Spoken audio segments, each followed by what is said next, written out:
Okay, well, I think we're good to go as far as getting started here. We'll do some introductions and whatnot. Everybody that's here today is here for this workshop we've got, which is based around the idea of the cheapest way to buy real estate. I was thinking about this concept when I came up with the webinar, and the bottom line is this is the absolute cheapest way to buy real estate. I would challenge anybody to show me another way that's cheaper, that's anything close to a consistent system that you can follow. So let's talk about exactly what it is and if that's possible, and if it is, how exactly that's possible. And what's interesting, I'll get into a little bit more about who I am. My name is Ferre, and this is Stephen Swenson. We'll go through some the information in just a second. I'll let Steve kind of introduce himself in just a minute, but I wanted to show you this first. We had a student that called us today. Kind of interesting because he's not somebody that I've talked with very much. He's just been on some of the different webinars, and he contacted us today and was telling us about how he had bought this property, and so we went back and found the buy at the sale, and this is the actual information here. This is the student that bought it. He bought it for $6,300. Basically, the opening bid amount was what he picked it up for. You can see the property back there. This picture is a little bit old. Maybe a couple of years old. So I think that it's close, but I think that maybe it needs a little bit of work still. When you look at the information, what's kind of funny about it is that they have it estimated right now at $64,000, but that's only because they dropped the price when he bought it for $6,000, because they're like, whoa, it must have not been worth that much. And so they automatically kind of like drop the price because it was 82 before that. So it'll bump right back up. It was sitting at about 82,000 before then. Well, you can see it's got a real nice yard. In addition to that, really what the student was able to do is he was able to, be part of our program, use the materials, and then be part of the weekly webinars, and was able to use that training and go out there and actually purchase this property, which has the opportunity to make, really a ton of profit. He picked this property up for less than 10% of its market value. Yeah. In fact, kind of interesting, but I was just thinking about the numbers here and how it might work out. He buys it for $6,300. Quiet title will cost a little bit to pursue here, so he might be into that. I'm just totally guessing here with quiet title because you never know, but it has a relatively simple history, it looks like. So I would say maybe $1,200 maybe would be high on that. But then let's say that he puts a little bit of money into it to clean up. He has, let's say he has a contractor going there, and it costs him a couple $1,000s, but he replaces some doors and has the place painted or whatnot. At the end of that, maybe he's got $9,000, $10,000 into a total, but he also has a property that would be, that would have a warranty deed, so he would be able to sell it to anybody he wanted. It would probably have a rough, a value of about $80,000. I put the rent at $700, not because of the amount. I think that they can rent out a little more than that, but because they'll probably have a property management company handle it for him. And so they'll take a chunk of it, and so maybe he brings in $700 a month from the property, which actually gives him the ability to make $8,400 a year. As far as soon as it's rented out, he is automatically bringing in that, you can just, there we go. See. Hi, you've reached the Tax Lien hotline. We are cutting right now. We're on the line with another client. Just unplug it up in the back. There you go. Okay, sorry about that, folks. Anyhow, so you can see this live. Yeah, it's definitely live. There's a phone that's set up there that we forgot about. And somebody calling in the tax hotline a little bit late. Yeah. Okay, so basically, I think it outlines perfectly what we're talking about here, and that's the reason that everybody's here. he picks up this property, and let's say he's got 10,000 into it, but at the end of that, he has a property that has the capacity to bring in $700-800 a month to him every single month. Plus, it's also going to increase in value. I mean, as property values go up, I mean, if he gets somebody in the place and the place is well taken care of, that your property could easily be worth more than 100,000, in the coming 2 years. So maybe it's a good idea to get rid of it. Maybe it's a good idea to hang on to it, depending on what he wants to do.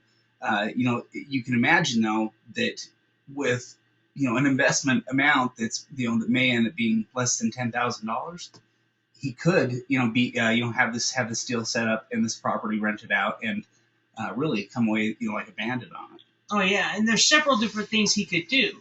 That's the great thing about it. When you get a property like this that looks pretty good, you could rent the property out and get the residual income. You could lease option or seller finance and have somebody give you a $5,000-6,000 down payment, and then seller finance the rest to them, or even a $10,000 payment and seller finance the rest of the mortgage, which would go ahead and automatically pay off the initial investment and the time and effort of going through the quiet title and all of that kind of stuff.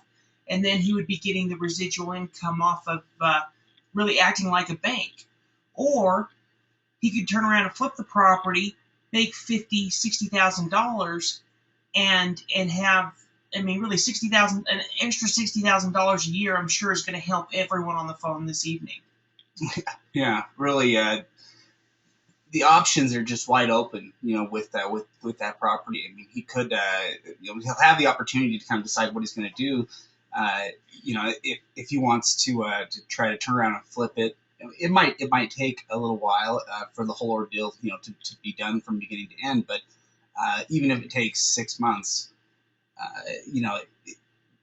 at that point, still it'd be worth it, considering the return, that you'd have in, that you'd be walking away there with it. But realistically, he could probably sell it anywhere between the next 3 to 6 months with quiet title and selling it through an agent. If he needed to sell it quickly, he could probably sell it for $30,000 or $40,000 in a pretty short period of time, in a week or two, to a local investor. Because when you're selling a property for 60% of the value, it's going to get bought up very quickly in the normal type of real estate market. Really, tax deeds is one of the only avenues where you can purchase real estate for 10-20%. The only other way you can do that is if you are a big money investor. For example, if you've got millions and millions and millions of dollars to invest, and you can invest into large, huge portfolios of foreclosed properties, then you may be able to get properties for 30 or 40 cents on the dollar. Other than that, really, it's tax sales, and this is really the best opportunity. When Shade was talking about he's seen no other strategy, I first got involved in real estate in 1999 as a brand new real estate agent. And, in the entire time, I've never seen a better strategy. In fact, that's the reason me and Shade got started with Tax Liens, is because of the opportunity that was presented when we attended our first tax sale in '99. Yeah. In fact, it kind of leads right into to us and just who we are. We'll just cover that for just a minute. But also, I wanted to cover one thing, and that is just this point that you couldn't have gotten started at a better time when it comes to tax sales. Really, what's happened with tax sale investing in general is that prior to the internet, it required travel for everything you wanted to do. I mean, if you wanted to look through and do research on a property, the only place you could really find the records would be at a county records building, and the only way you could go through the records would be to actually go through the hard copy records. And sometimes we forget the days before the internet, but it was a much more tedious investment process. But what happened shortly after the time that we started was that the internet came along and record features became available, and suddenly you could do the record searching online, so you didn't have to travel to do the research anymore. And that was kind of where it all started. The internet has just really revolutionized how tax sales are done. And that's really made it just so much easier for everybody. And because of that, also, there are still very few people that understand how tax sales work. So as far as what's the catch, we're really teachers. We created the program and we handle all the training with it and the customer support side of it. We like to work with people. There are, as far as the website, what's the catch and what's free, what do we have that we're going to try to charge you for? We've got a couple of websites first. Secrets of Tax Lien Investing would be the website that you initially went to, and we're actually adding additional free content to that site. So if you haven't been back to that site for a while, you can go to it and create a free account, and you can access it. We're going to be adding more and more information to that site, just so we can offer a lot of free information to people that are looking for something out there. As far as the paid information, we really don't have a lot of offers here. Let me give you some background here, though. We started about 15 years ago. We've pretty well spent all of our time in business, though, just working for seminar companies, large seminar companies that travel around the country. We've done that primarily for the last 7 years, but really there were problems with that. One of the problems was just that the training was always too expensive, and it is expensive, I think, to put on big seminar events, but for us, we don't have to put on big seminar events. We can basically hold little training webinars like this, where people can attend. And so we can basically offer the training for a lot lower price. So if you're interested, we can give you a link later on here that you can click on to get to this page to sign up. If you want to sign up for the actual student website, which is propertytaxlist.com. So with that being said, tax deeds, how is it possible, essentially, I guess? How is it that that he was able to buy this home for $6,000? How is it that that we can save their homes for under 20? I think the easiest way for us to explain it is just to go through the property tax system really quickly. If you've owned property, you've paid property taxes. I think that's pretty fair to say of everybody. It may be part of your mortgage in some cases, but everybody pays property taxes. It's an annual bill. Now, even if you're paying rent, essentially you're paying some form of property tax because the owner's paying the property tax, and he's probably taking some of that account into the rent.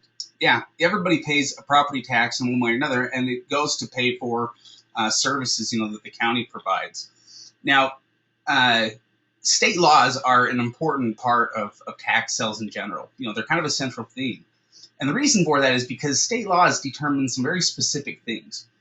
The power to tax each one of us is a big power. It's something that the government is granted the power, is basically given the power to do through state law.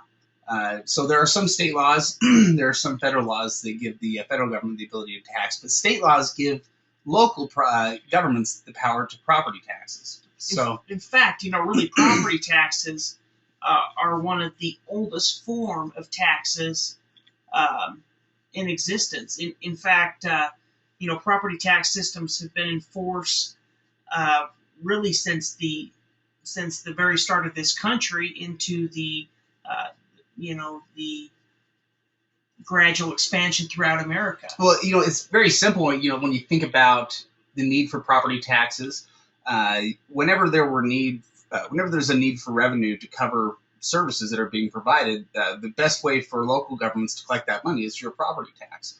And so it is an old tax, but it's one that's pretty simple. Part of Wyatt Earp's job was to collect property taxes. Yeah, that was part of what the sheriff did. Was if you didn't pay your property taxes into the county, then the sheriff would foreclose on your property. Yeah. In fact, I found it as kind of a side note, but I found an old tax deed from the 1800s downstairs today when I was going through some of the stuff. That's interesting. 1880 tax deed. The state laws are basically what determine how property taxes are enforced, which is a big part of it. State laws will dictate the exact measures that counties can take to collect delinquent property taxes. Now, that also classifies states according to different systems they use. We've kind of broken them down and made it into three different systems: tax lien system, tax deed system, or you could say tax foreclosures and redemption deeds. Whenever we're talking about these types of properties, what we're essentially talking about are properties that have been foreclosed on by the county. They're properties that you can buy outright, meaning that you go there and there's an auction, and basically the highest bidder wins the property. So we're going to focus on the tax deed side of it here. Although whenever you hear about tax liens, really the primary purpose for most tax lien investing is to earn high interest rate returns. It's more of a long-term investment. But tax deeds, you're just buying property outright. And so if you're wondering how exactly that can work, in a lot of states throughout the country, I would say roughly maybe a little bit more than a third, they utilize a tax deed system. And what that means is that when a person's late with their property taxes, the state laws give them a redemption period, which that can be a period of 6 months to 4 years, but typically it's going to be somewhere in between there. Now, at the end of that redemption period, the state laws also give the county the right to foreclose on the property. So what happens is that the property owner basically can sit back and wait throughout that redemption period. But at the end of that redemption period, they better have the money to pay, or otherwise they're going to get foreclosed on. Now, what's interesting to note is when foreclosure takes place, when somebody initiates that process, when the county does that, they send out foreclosure notices to the owner or anybody that's registered as an owner of the property. So if that's the delinquent property owner, then they're going to get a notice. If they have a lender that's involved, then they'll get a notice too. And what's that foreclosure notice going to tell them? It's going to say, you have to pay this amount by this date, or we're going to foreclose on the property. It's part of a what's called a judicial foreclosure. It's a foreclosure through the courts with the county. Now, if somebody steps forward and pays that, then they have nothing to worry about. Which, if the lender has concern over their piece of this property, then maybe they'll step in and pay off the bill. Maybe they'll force the property owner. But either way, if the redemption period comes and goes and nobody pays it, then the county forecloses on the property. And they essentially hold a tax sale where they'll sell that property off, and the opening bid for that property will be what's owed in taxes, penalties, and fees. So maybe you're looking at 3 years worth of taxes and penalties and fees, but that opening bid amount may still be under what, still be a very low amount. Kind of like with this property that we showed you a minute ago, the student's, the one that he bought. That property had an opening bid of $5,700, I think it was. Or $5,800. Was it 53? Oh, maybe he paid $6,300. $6,300 is what he paid for. I think it had an opening bid of 62 something.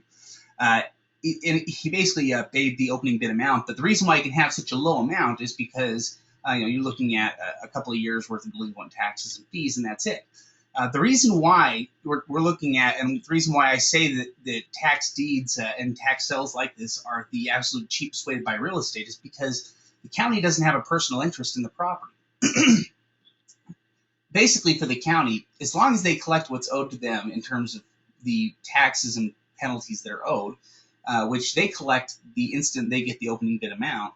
So as long as they collect that, they don't care what it sells for. They don't have a personal interest in it, which you can't say that about any other form of real estate investing, even bank foreclosures, any other kind of foreclosure. But with a bank foreclosure, there's still a bank that's involved that's losing money anytime it's sell. So basically, any money that it gives away in price, it's basically taking out of its pocket. They have personal interest involved, so it's only going to get to be so cheap. But with the county, they have no personal interest, and they'll basically take whatever it sells for beyond that opening bid amount. In fact, if it sells for a large amount above the opening bid amount, it'll go back on the books for the property owner, and they'll just leave it on the books for the property owner until somebody comes and claims it. They have no interest in the additional money because they're county governments. So basically, when you're looking at this map of the U.S., everything except for the blue states utilizes a form of a tax deed. They use tax deeds, meaning that they sell properties at auctions that they foreclosed on. And even some of the blue states will eventually sell properties at auction if they're all lien states, the blue ones, but even they will sometimes sell property eventually if it needs to be foreclosed on. A good rule, and it's not exactly right, but there's about 20 tax deed states, 20 tax lien, and 10 redemption deed. Now that's not the exact numbers, but it's kind of around about that. Yeah, here's another example. Here's a property that's coming up for auction. Opening bid of $7,500. You can see that it's not a bad little single-family home. You can see it's got a little covered carport. Looks like it's been kept up fairly nice. I mean, the yard certainly could use some work. Maybe it hasn't had anybody living in there, nobody to care for it. But last sold in January 2006 for $164,000. That means it's got a pretty simple title history on it, most likely, and it's a nice property. It'll have a lot of value. Oh yeah, I mean, you put some grass in there and some maybe a little outside fence and some flowers, and that property's going to sell very quickly on the market. Did it say it had a pool? I don't think it had a pool, but I don't know, we'd have to look at it again. Or this property, interesting one, $7,000 opening bid. You look at it, and it's estimated to be worth about $87,000 right now, built in 2006. And basically that was the last time that it sold, and that was for $205,000. $205,000 when it sold brand new in 2006. You're looking at it at a $7,000 opening bid. You're not going to find these type of prices now, even if that was to go double in price. By the way, the picture is about 3 years old, so this is a pretty old picture of it. The condition is, who knows what it is exactly right now. That's one of the things we'd want to find out.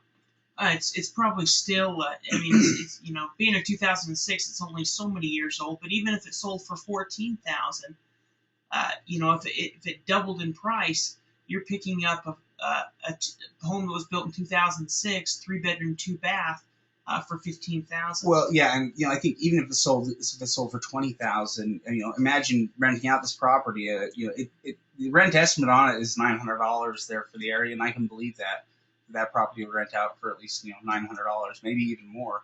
And if it does, then imagine let's say it rents out for $1,000 a month, or you've got that amount of revenue you can collect from it. You're talking about $12,000 a year. Think about how much work you have to do in a business just to get it to produce that kind of income. We're going to switch over here to a mode. Sorry, we haven't been able to see your questions for a minute, if there are questions, but you're welcome to ask questions. We'll be able to see them in just a second when we switch over to a mode where you can see. But there are essentially 3 ways that you can buy these tax deed properties, or really 3 ways that you can buy anything from a tax sale. There are live auctions, online auctions, and then what's called over-the-counter, which is a term for tax liens or deeds that were offered at an auction but didn't sell. Counties can put them back on the books, and you can buy them after the auction just by making payment arrangements with the county. So there are some advantages there. But live auctions are still easily the most common form of sale, but online auctions are becoming more and more common, and that's kind of what we specialize in, is in online auctions, because it's a very easy way to get started. So we're going to switch over here, and we'll show you some different examples here.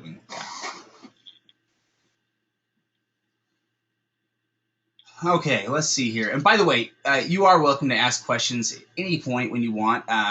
We really welcome questions. I think that the more involved you want to get, the better it is. And, I'd say we've got like a medium-sized group today. And so really, I would say with medium-sized groups like this, you guys can ask as many questions as you want, and it should be just fine. Okay, let's take a look. Let's first start off here. Let's take a look at some examples so I can show you how this works a little bit. First off, what we're going to do here, I think I can make this relatively large. That's one thing we like to do with our students is show them, even when we teach a training, maybe we'll teach a training on over-the-counter tax liens. But then afterwards, we're going to spend some time and actually go out and look at over-the-counter tax liens or look at upcoming auctions or online auctions. Let me just close that. Okay.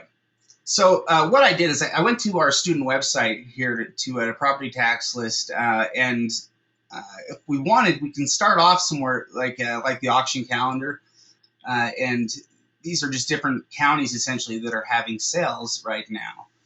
So we could download the lists here, or we could enter the auction sites, because some of these are online auctions, some of these are live auctions. A lot of them are online auctions, so as I started looking around, but not all of them. Well, and we've still got this is only half of the lists that are going to be downloaded. There's quite a few more lists that are downloaded this evening. Yeah, that's right. It's always a constant process of updating this. But to kind of give you an idea, we can also go over here to the online auction section, and we can observe through this way. Now, there are different companies right now that hold online auctions for counties, meaning that they're essentially online auction companies, and it's easier for a county sometimes to hire them than it is to try to come up with their own, with their own online auctions. So some of those companies are companies like realauction.com, or Bid for Assets, SRI Auction.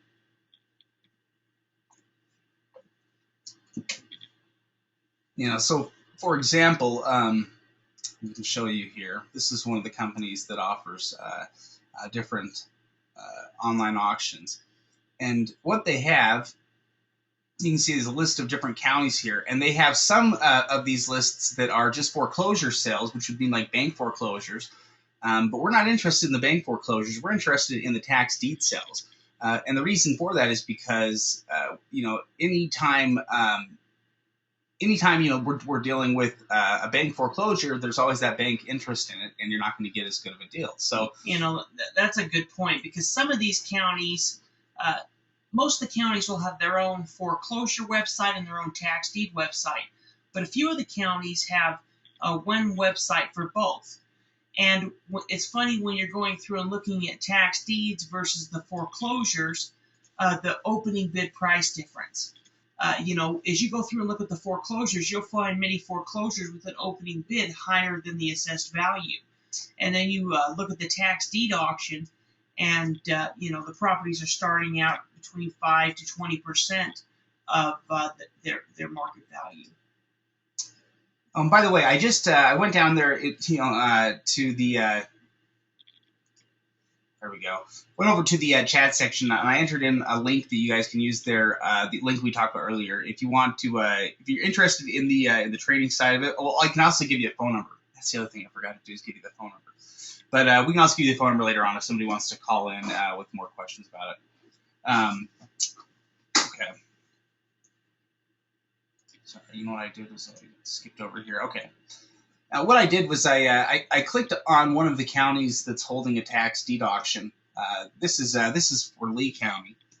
So I can make this a little bit bigger. This is what the online auction portal looks like. And we show this one because it's, I guess we show some of these online because it's the easiest way for you to get involved, and there's still tons of opportunity.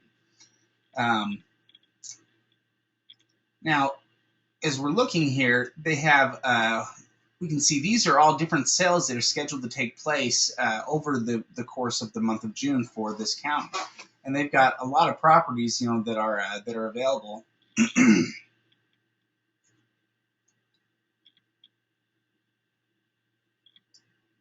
Now, to give you an idea, we can see all sorts of examples here. Some of the examples that I was looking at.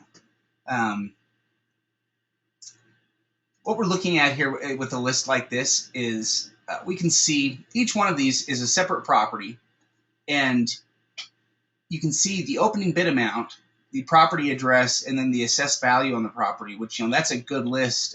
Sometimes, different counties do things different ways, so sometimes they don't have this much information. But we do have a couple of links that we can also click on to get additional information. One that will give us a direct link to county record, I believe.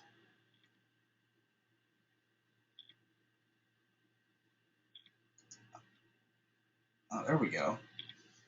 It wasn't pulling up there, but we can see what that property is, which appears to be a little single-family property. And that's this property right here that we just looked at. So that one has $13,000 opening bid, a little bit higher opening bid, but it has I have to see what the assessed value on it is to, because if you could pick it up for the opening bid and it's worth, 70, then it may be a little bit closer. What's interesting is also some of the tools we have available to us today, things like this, just even Google Maps. Google Maps is incredible because you can look at an overhead image of something, or you can also, look at the street side image of something. And sometimes the street side images will be older, sometimes they're new. Sometimes we see street side images that are, just less than 60 days old.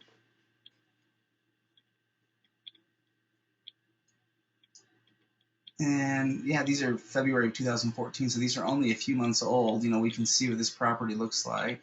See, it's got a canal next to it, which so many places there, and almost. It looks like it certainly had somebody care for it. Look at that. The home across the street's real nice. Yeah, the home across the street is really nice. And it's in a nice area. It looks like nice. It's in a quiet area. Let me see what the let's use Zillow. I've got Zillow pulled up here. Zillow is a great tool to estimate property values. They go off of comps with it, and oftentimes will provide a lot of good additional information.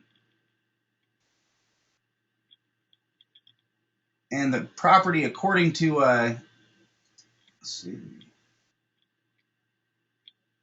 Yeah, the property, according to Zillow, they're estimating it at about $67,000 right now, but it last sold in April of 2005 for $147,000. So I'll bet it's going to be on the way up. In fact, let's go down here and look and see what the value looks like here. And let me just move this thing up a little bit. What you can see here is it's been going up since 2011. Had a little, it was still going up all throughout through 2013 as well. Yeah, looks like it sold for $147,000. Then it looks like it maxed out at maybe $230,000, and then it dropped down, and it's been sitting. They're saying it's worth $67,000 right now. But they're saying it's. Oh, I guess maybe they're saying that it's dropped here. Or one thing in looking at is this home is definitely one of the cheaper homes on the street, because the home across the street, is worth $126. Then you see the home just up the street's $108, $109. And so many homes in the area are worth quite a bit more, $201, $120. So there's a lot of homes in the area, $170. So it's really the cheapest house in the area, which is a good thing. So it's probably about 20% of its value. If you get it for 20% of its value, it's right there at kind of at that point. Yeah, let's just take a look and see if anything else catches our attention here. Most of these, the reason why we're ignoring a lot of these is because they have an opening bid, let's say, of $9,000, and if it has an assessed value of $8,000, well, obviously that doesn't make any sense. What we're looking for is for it to have an opening bid that is as low of a percentage compared to the assessed value as possible. We call that the bid to value ratio. So if it had an opening bid amount of $5,000 and it had an assessed value of $50,000, or is estimated to be worth $50,000, we would say it had a bid to value ratio of 10%, because that $5,000 opening bid would represent about 10% of the total value. So when we look for properties, we're looking for properties that have a bid to value ratio of maybe 10% to 15%, maybe 20%, if for the right property, which you can see how the numbers work, when you start to compare it to to property values. In the case of some of these properties, even like the last property we looked at, if it's estimated to be worth roughly $80,000, this thing's $67,000, but it's also estimated to be worth $80,000 in the forecast. I think if it was fixed up and in good condition, there's no problem. You wouldn't have any problem getting to that mark pretty quickly, and within the next year or two, it's going to continue to go up. Yeah, well, and you're still acquiring a property at 20% of its value. Right. You ask any type of investment, if you can acquire an investment for 20% of its value, that's literally pennies on the dollar. And so even though that's a high bid to value ratio, it still could be a great investment. And really, if you can buy properties anywhere between 10 to 20%, 10 to 20% on the dollar, you're picking up some pretty nice properties. Yeah. You can check another page. I can click on. See how it looks like there's quite a few pages. Oh yeah, there are a lot of pages here. Let's take a look and see what kind of deals we're looking at.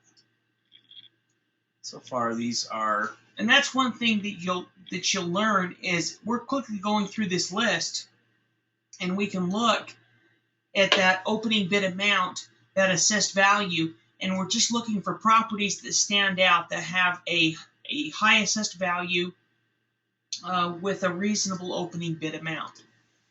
So if it has an assessed value of $2,000, $3,000, we're not going to spend any time looking at that property because it doesn't have a high enough value. It's just some, I think we got a bunch building of lot. junk in this one. Let's see. It might.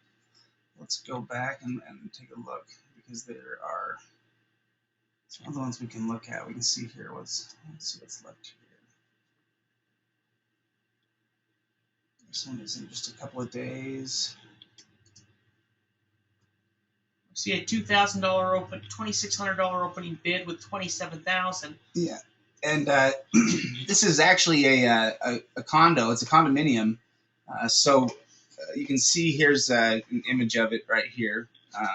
They're not bad condos really. We can take a look at the location, which we've got an address right there as well. But then you're looking at a $2,600 opening bid. Yeah, which is right here. Let me see if I can make this a little bit bigger for people to see. So, yeah, we're basically looking at it right here. A $2,600 opening bid amount. It's assessed value of $27,000 according to the county. I'll bet that the Zillow might be a little bit higher than that. The price that people pay for a nice big screen TV, you can buy a condo in Florida at the tax sale. It's pretty crazy. What did they just say? That they didn't know what the price is? Sold in 2006 for $164,000. $164,000 in 2006. It was built in 1985. Well, and you can see that it's had a value of they had it drop down, and it looks like it rock bottomed out at about $38,000, and it's starting to work its way up. Now it's up into the 40s again, and my guess is that it's a matter of time before it gets back up to 100,000 again. I mean, if it's a nice condo. Oh yeah. Well, even if it gets up to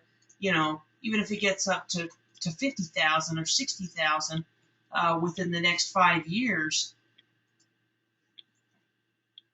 it's still going to be huge return.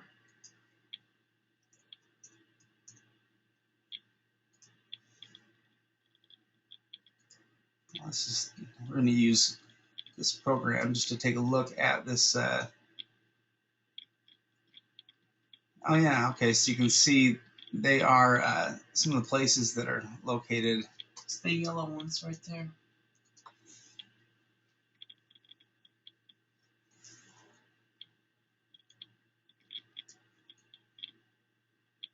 Change colors. Yeah. That's weird.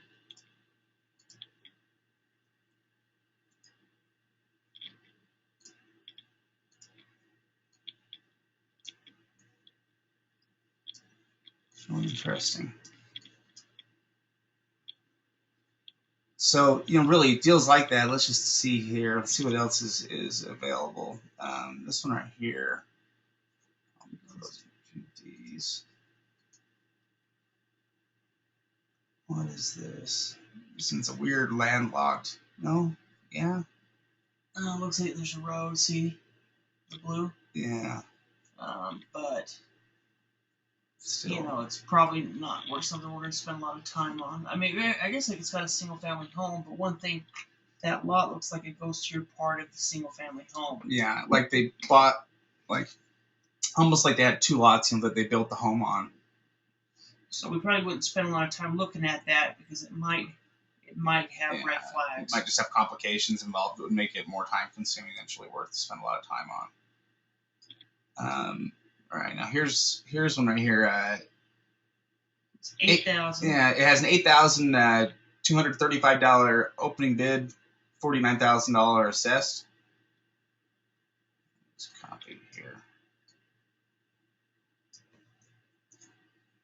One thing that's nice is being able to see, automatically by clicking on the link, a photo of it and also an overhead map.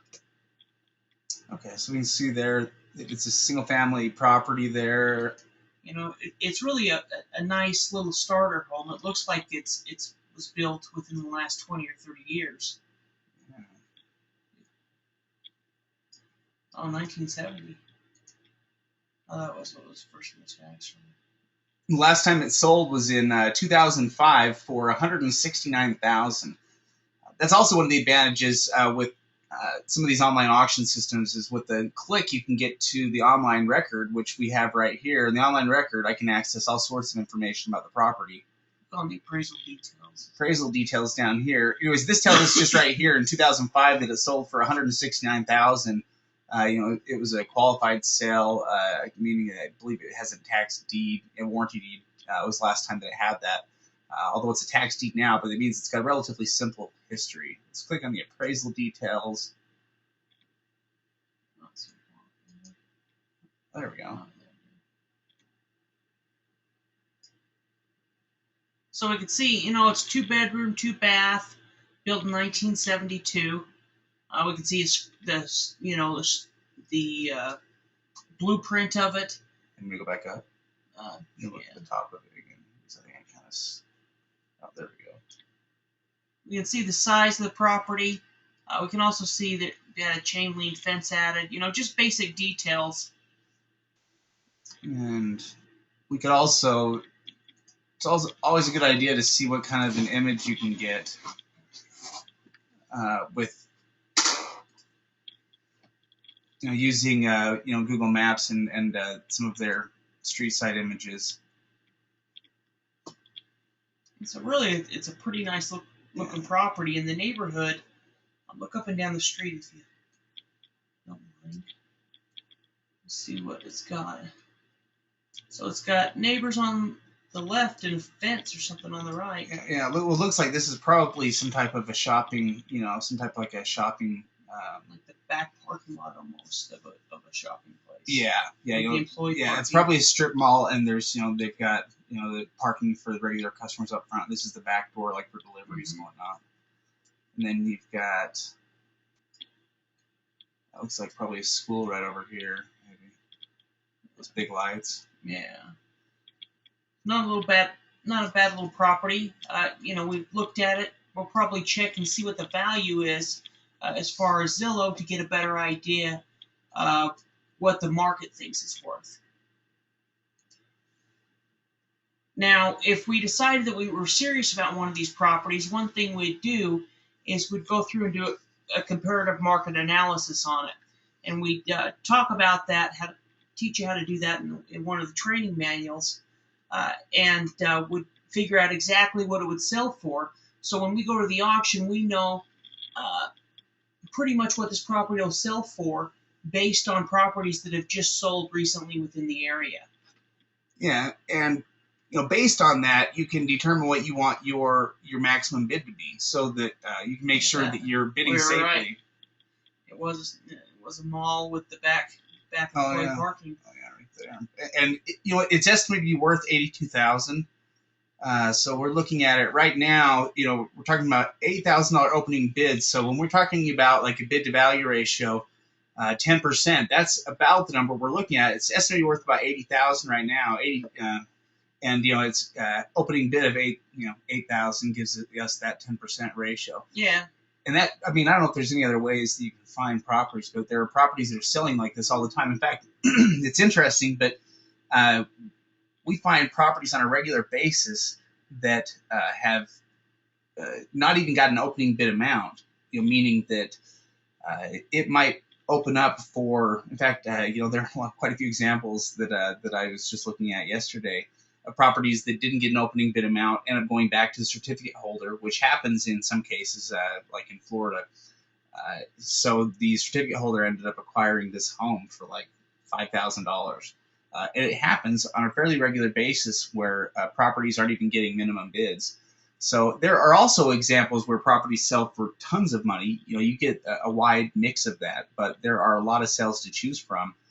And even if you're just looking at the online auction side of it, there's a lot of opportunity out there. But live sales, there's tons and tons of live sales. I mean, it's still probably 80 to 90% of the sales. And anything that doesn't sell can be purchased in one way or another through either a later sale or through over the counter. So there's tons and tons of opportunity. Let's see. Let's take a look. And so because that property kind of fits our that 10% range that we're looking at, we may set that property aside, and when the auction comes close, we'll do additional due diligence on it, determine if it's a property we'd like to purchase, and then go ahead and bid on it at the auction. Here's another single-family residence. It's 3-bedroom. Yeah, we're looking at this one right here. It has an opening bid of $7,300. They're estimating it to be worth, assessed value $40,000. But let's see what the estimated value is on it. Grab the address on here. Yeah, and here it is right here. Let me just pull up a little bit bigger image.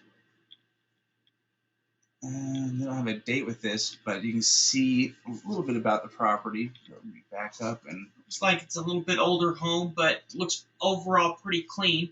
It's 3-bedroom and 1 bath, 1,600 square feet, built in the mid-'60s.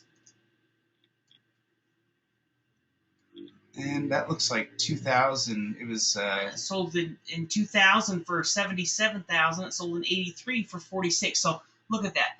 In 1983, it has a higher assessed value than it does right now.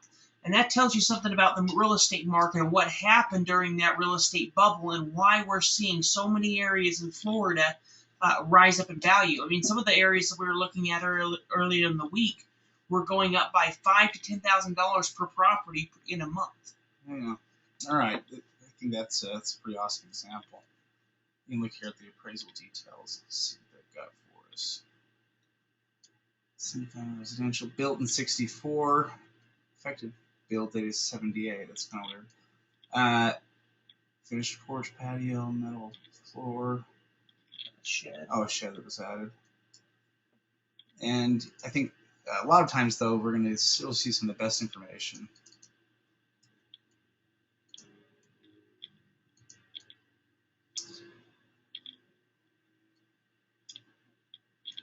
Doesn't look too bad. No. I mean, really, look at the neighbor's home to the left. This home looks like it's the eyesore on the street, which is always a good thing because you can go in there and fix it up, and that means the neighbors are going to appreciate it. Yeah, it looks like you can use... And it's really not bad. It just really needs an afternoon's worth of yard work. I think there is something that's pretty cool about that house. I don't know. It's very quaint. I like the this little top thing. No, it's the little steeple or something. No, wind. It's for a wind vane, weather vane. At least that's what I think it is. I don't know. Maybe that's what it is. Oh, whoops. Now you can see a little bit. These images are May of 2013, so you're talking about a year old. The images, but it looks pretty nice. You can see that the windows have been boarded up. So whoever left it, they tried to protect it for whatever reason, and it very well could be somebody's second property or grandma's home or something like that, and that's the reason it's going to market is because the nobody lives in the property anymore, and in today's economy, it's easier to let something like that slide. Yeah, see, they're estimating it at at 42,000, and I'll bet that is. Let's see. That's just so low. I mean, compared to what that it can be worth here. In fact, I'm interested in the pricing history. Let's see.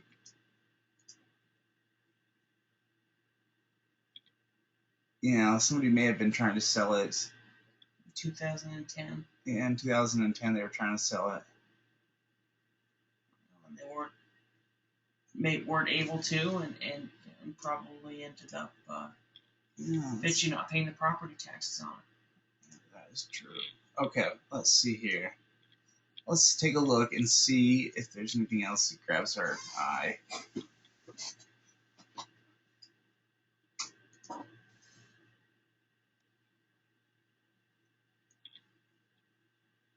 Let's go up. That looks.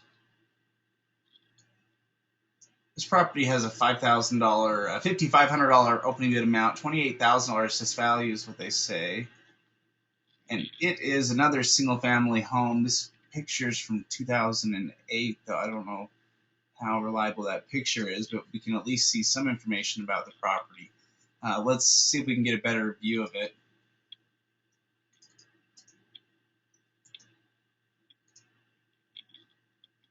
It's not too far from the other property. Yeah, and you can see that this property here, okay, so this one was one, it is boarded up, but that's not always a bad thing. Like Steve said, somebody's trying to protect it, essentially. Trying to keep the glass from getting broken on the property.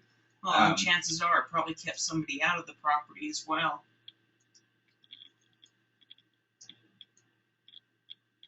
I think, the yard's a little bit out of control, but the property itself doesn't look too bad.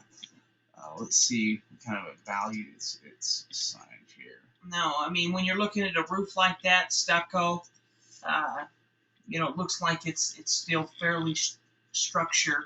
The structure looks still fairly good. Yeah, and Zillow's giving an estimated value of about $46,000 right now. Let's see here. I'll bet that the value on it could be quite a bit higher.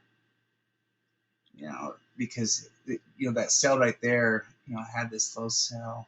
Well, we see the other homes on the street have a higher value. Many of them, 70,000. Yeah. Well, it looks like it. It'll get back up to around $100,000 mark when a lot of these properties start to get around the same. So it has the capacity to be a property that would bring in about that amount. Still has the ability to rent out though for about $700 a month. So which I would believe. Especially if it was fixed up, which, a lot of these properties, it might take a little bit to get them to where they're rentable. Once you have them rentable, when you buy a property for a low dollar amount, your initial investment, I mean, if you think about this, in the past, the reason why everybody hated the concept of buying real estate to rent it out is like, oh, I don't want to become a landlord. I don't know how many times I've heard that. Well, I don't want to become a landlord. I'm not into the landlord thing.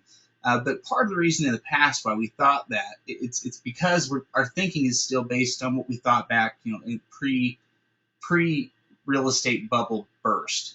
Meaning that people were looking at property, and if you wanted to rent it out, you were probably going to take out a loan on that, which meant that you had to make a monthly payment on that property, meaning that you had to keep it occupied because you were bringing in money in one way to pay with the other. Well, when you buy the property outright for a low dollar amount like this, you're not borrowing money. It's probably money you're just investing, and it's immediately going to start bringing in money as soon as you've got to rent it out. Yeah. And besides the first concern that Shay talked about, which is the biggest concern, the second concern that we would hear is, I don't want to get a call in the middle of the night and have to go and fix a leaky faucet. Well, that's one of the great things about buying tax deeds is when you're buying a property and you're buying it for 5, 10, 15 cents on the dollar, then you have the ability to get a property management company. So the only thing you ever hear is, the check that comes in every month, and it's not even a year. Whatever sound the check makes, right? Yeah. You hear the ching of money. Yeah, the ching. Okay, so these are some examples, and these examples are easy to show and relate to people. because everything is online and pretty simple. But there are lots of other types of auctions taking place, different types of properties out there. There are properties. These are properties based out of New York. That are all scheduled for auction, on different dates, and a lot of the different types of properties too. You'll find, sometimes you find. Well, that was weird. Clicked on it and it sent me back, looking like a bad link or something. Sometimes you'll find, regular. All their links must be doing that. Yeah, it's kind of bizarre. Anyhow, you come across all different types of properties. Sometimes you'll come across a lot of residential stuff. Sometimes it's a lot of useless land, which, useless land is still the biggest risk that you face as an investor. But the risks involved are really the same risks involved with real estate investing in general. It really comes down to what you pay versus what the property is worth. So if you want to be safe, then make sure you don't pay a lot for the property and only buy property that has significant value. And how do you determine how much value it has? Well, the first way you can determine is how much use does it have? What can it be used for? Meaning, is it something that somebody can live in, or is it just a piece of raw land? If it's a piece of raw land, could they build on it? These are, as you're looking at any piece of real estate, you have to ask yourself what it can be used for. And without a doubt, anything that has a structure on it is going to be worth more, than just the real estate by itself. Just clicked on. One thing you can do is you can go up and click on the printable brochure, the PDF up there, and they're pretty easy to scroll through, and they have pictures of each one of the homes. Oh, yeah, that would be a little bit easier here, especially if it's having any kind of issues. This will be an easier way for us to zoom in. That's a good call. And by the way, we'll probably wrap up in a few minutes, maybe 5 or 10 minutes here. As we get a chance to kind of look at and show you some of these examples. That's a pretty nice home. Yeah, that is. And so while we're doing that, why don't you come up with some questions? For everybody that we've got on here, or if there are people that are interested in the training, you can. I don't know if anybody has any questions. Period. Everyone is just being so quiet. But yeah, if you have questions, please feel free to fire those out anytime. In the meantime, we're going to take a look at this. See if we can zoom that in a little bit. We'll start scrolling down and start looking at some of these properties that are available. We can see that, there's almost 439 properties available in this one auction, and there's probably 10 New York auctions going on this month. And so there's just a huge amount of real estate all over the country, all kinds of different things. We can see, that first property right there, we can see the lake behind it. So that must be some type of lake lot. It's probably not something that we're going to worry about, but, it's an interesting point. And we can see there's a single-family home, another single-family home. There's another single-family home there.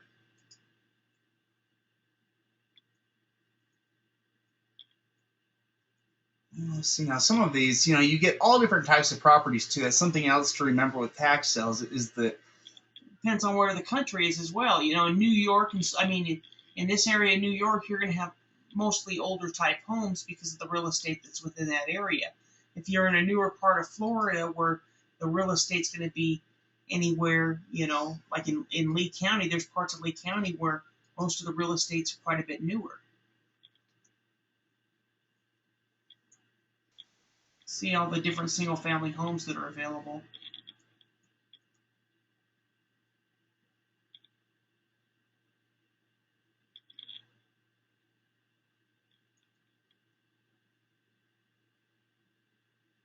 I wonder if we can tell what they open up for, the amount.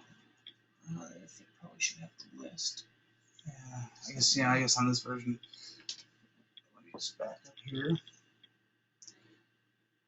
And we can look here because there are some good examples here of properties. Let's see if their list is having problems still. There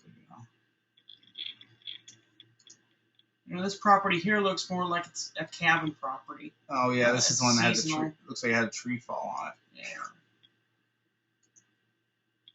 Oh, which, speaking of that, just interesting side note, I was looking yesterday at properties up in Alaska. In Alaska, they have opportunities there where you can buy property you can buy a property that's over the counter there. You can also buy specific lots that are made for cabins, like for do-it-yourself cabin builders, people that want to build their own cabins out there. They actually have lots, specified for it. Big 5-acre lots and 10-acre lots. Pretty neat, and they were cheap too. Yeah.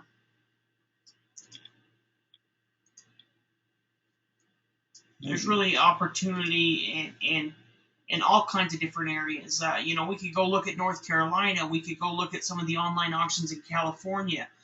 We could go look in different counties in Florida. We could go look at some of the tax lien sales that are happening in Maryland or Iowa. There's really opportunities throughout the country. We could go look at some of the tax deeds that are being offered at the local auctions in Arkansas. It doesn't really matter where you're located. There's going to be some type of opportunity. And the great thing about tax sales is you don't have to be located in the area to invest into them. Most of our investors invest outside their own area, unless you live in an area that is, which many areas are good for tax sale investing, but you may have limited opportunities. And if you live in a tax lien state and you want to invest in the tax deeds, well, you're going to be investing in a different state. Well, and when I mentioned before that really, now is the best time with all of these new opportunities, when the internet when counties put all their records online and we all, got onto the internet, really with that, we were connected and we were able to do the same amount of research within a couple of minutes that used to require travel. And so what was a very, what used to be just an investment process that very few people understood, that was also very tedious, suddenly became an investment process that, was still very few people understood, but was no longer tedious, became very simple. And counties, there are some counties around the country that have worked hard to make it even easier. And, they're the ones that are putting it online, and those counties are the ones that are making a lot of money doing this now. Which works out well for them. The better that the counties can make these systems work, the better it is for them, because it really works to their advantage to have these things in place. If everybody were late with their property taxes, the county would have a lot of shortages, and they have to have some way of collecting that money earlier. So that's really where these property tax systems come in. But if you would like any more information, let me just let me see. I think everybody has link, but let me just give it to you one more time. I'll also give you the phone number for us. So here in the section, let me give you. No, that's not it, is it? Here's the number for the hotline. Hit line. I don't want you to call the hit line. Hold on here. It's the wrong kind of business.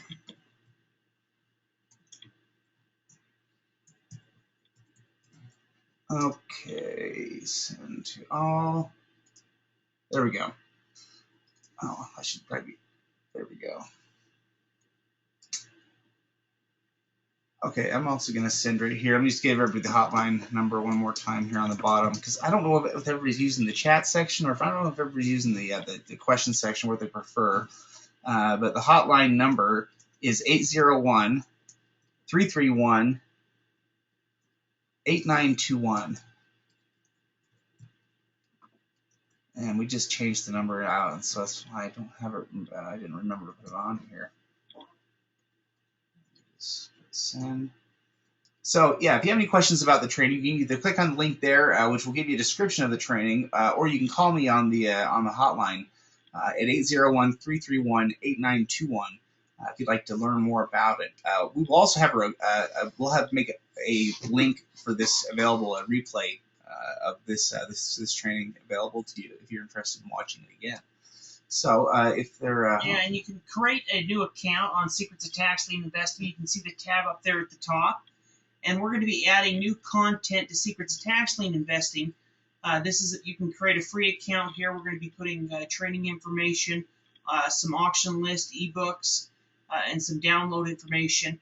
for you. And then if you are interested in the training, then you can go ahead and learn more about what we offer on Property Tax List. Yeah, absolutely. You just go to the section right here, and it'll open up a new area for you right here to create an account.